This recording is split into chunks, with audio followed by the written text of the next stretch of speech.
I thought you once said something about how you have to slap yourself in the face like 1,000 times. Oh, yeah, my mom once told me that you gotta just. Welcome to Highly Quarantined. I'm Dan LeBatard. That's Mina Kimes. That's Pablo Torre. Let's get started. How should Dan's precious little Aaron Rodgers feel about the Packers drafting Jordan Love?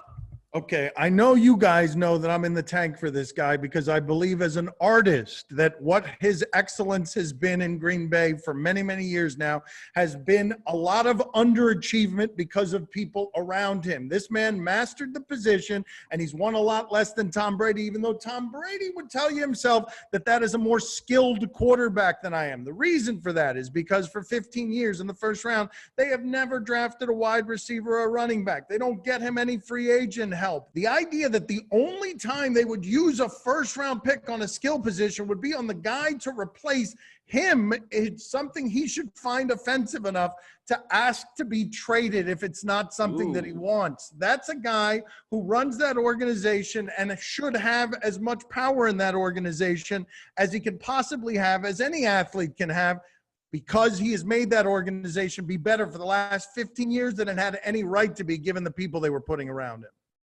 I would love to push back on Dan and say, this is how good teams stay good. This is great long-term planning. Aaron Rodgers should get on board with it, but this is a cold move. I agree with you completely. I don't see how he's okay with it. I don't see how he says, yeah, 2 years, sure, I'll mentor him and then you can push me out to pasture. That makes sense because there's no other way in which this plays out.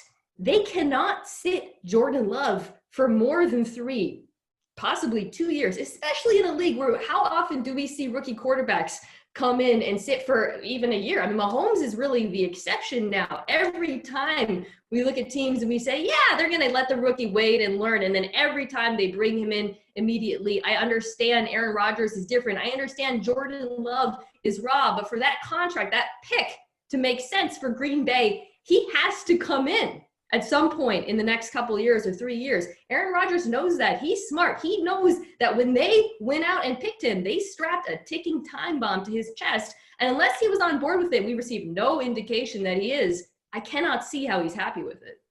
So I don't have the same affection for Rodgers that Dan has. Dan wants what Mina got. Aaron Rodgers visited Mina's home journalistically. Dan wants that to happen to him romantically. I have none of those experiences.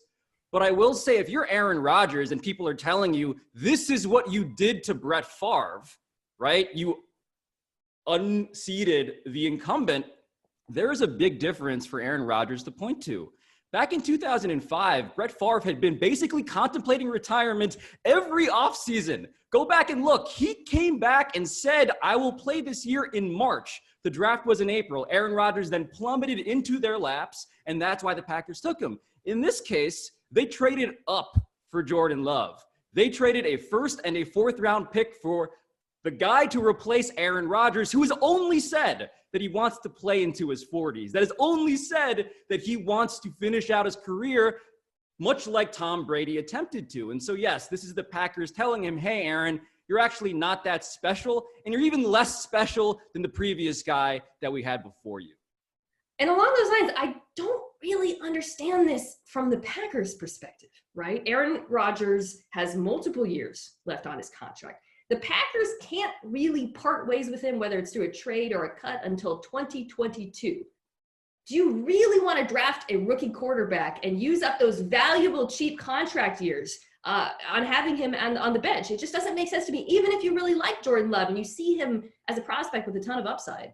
Do you guys think that this is an actual way out of Green Bay for Aaron Rodgers? He has been on the cusp of sort of finding his adult voice, being a quarterback who says what he thinks about things. And here he's given his career to this organization. And this, is punctuation, feels to me, and I don't usually talk in these terms, insulting and disrespectful. Like, I would feel insulted if I were him.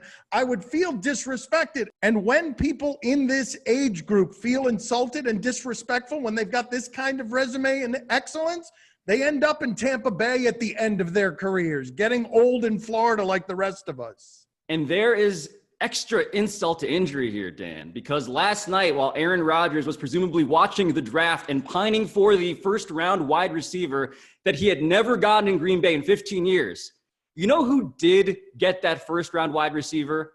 The giant, way too close up face of Mike McCarthy. Just sitting pretty, getting CD Lamb, just loving his life. Mr. Back Massage at work. At work, getting everything that Aaron Rodgers wants. He is too close. He's too close. And this was his big day. Like, he starched all that clothes. It's not just the clothes that came out starched. His entire being went through the dry cleaner thinking he's in charge of this thing. And then he comes to realize, wait a minute, Jerry Jones is running the entire thing from his $250 million yacht. Great skin, though. Mike McCarthy there has great skin. I don't know. Could use a few more slaps.